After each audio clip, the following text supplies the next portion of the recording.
पंच भीखू की कहानी। किसी गांव में एक साहूकार था और उसका एक बेटा व बहू भी थे। बहू कार्तिक माह में रोज सवेरे उठकर गंगा स्नान के लिए जाती थी।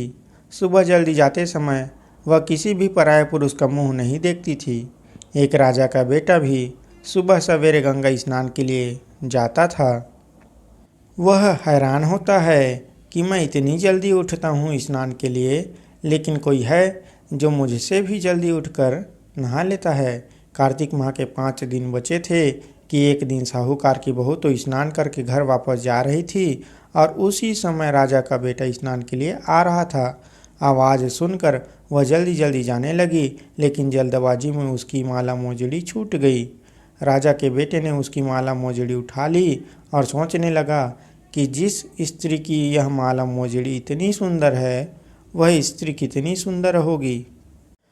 उसने पूरे गांव में मुनादी करवा दी कि जिसकी यह माला मोजड़ी है वह 5 रात मेरे पास आएगी।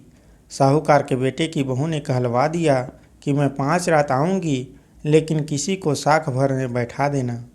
राजा के बेटे ने एक तोते को पिंजरे में बंद कर गंगा किनारे पेड़ पर टांग दिया। बहू सुबह के समय आई, पहली पैड़ी पर पैर रखा और बोली, हे कार्तिक के ठाकुर राई दामोदर, 5 पांडु छठे नारायण, भीखम राजा उस पापी को नींद आ जाए। राजा के बेटे को नींद आ गई। बहू नहा धोकर चलने लगी तो तोते से बोली, सुआ सुआ तेरे गल डालूंगी हीरा, मेरी साख भरी ओ वीरा। सुआ बोला कि कोई वीर भी साख भरता है क्या? वह फिर बोली, सुआ सुआ सुबह तेरे पग घालूंगी नेवर, साख भरियो मेरे देवर। सुआ ने कहा, ठीक है भाभी, मैं तेरी साख रखूँगा। वह तो कहकर चली गई। राजा का बेटा हड़बड़ा कर उठा और सुआ से पूछा, सुआ सुआ वह आई थी, कैसी थी? सुआ बोला, आभा की सी बिजली, होली की सी झल, केला की सी कामनी, गुलाब का सा रंग। अगले दिन राजा के बेटे ने सोचा कि आज मैं अपनी अंगुली में चीरा लगाऊंगा, इससे मुझे नींद नहीं आएगी। अगले दिन राजकुमार अंगुली चीर कर लेट गया। वह आई और भगवान से उसी तरह प्रार्थना करने लगी और राजकुमार को फिर नींद आ गई। वह स्नान करके फिर से वापस चली गई।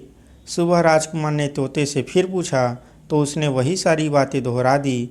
अब राजकुमार बोला कि मैं आज रात में आँखों में मिर्ची डालकर बैठूंगा। रात में वह मिर्ची डालकर बैठ गया। बहू फिर आई और प्रार्थना की, जिससे उसे फिर से नींद आ गई। राजकुमार ने तोते से बहू के आने की बात पूछी।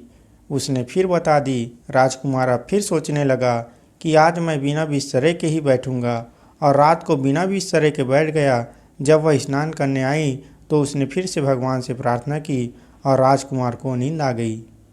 जब वह नहाकर जाने लगी तो आंख बंद करके चली गई। राजकुमार जब उठा तो वह जा चुकी थी।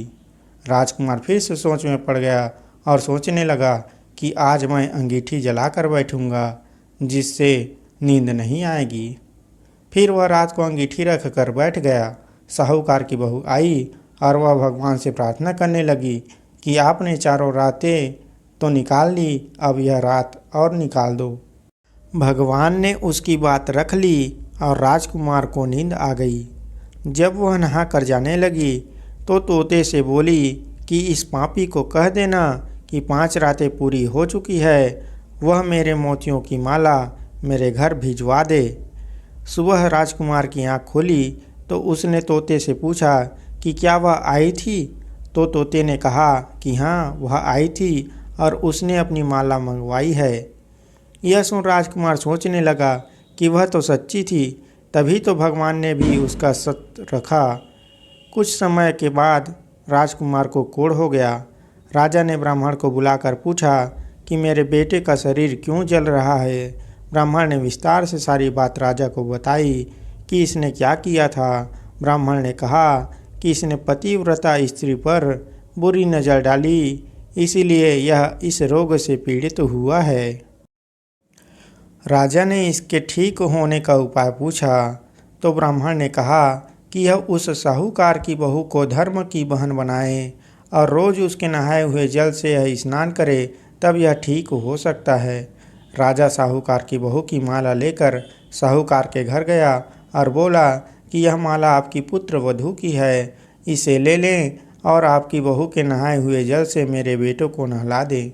साहूकार बोला कि वह तो किसी पराये पुरुष का मुंह तक नहीं देखती, आप उसे इस नाली पर बिठा दीजिए, जब वह ऊपर नहाएगी तब नीचे इस नाली के पानी से आपका पुत्र नहा लेगा। राजकुमार ने ऐसा ही किया और कुछ समय बाद उसका शरीर चंदन सा हो गया।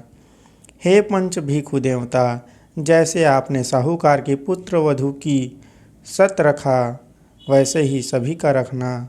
जय पंच भिक्षु देवता।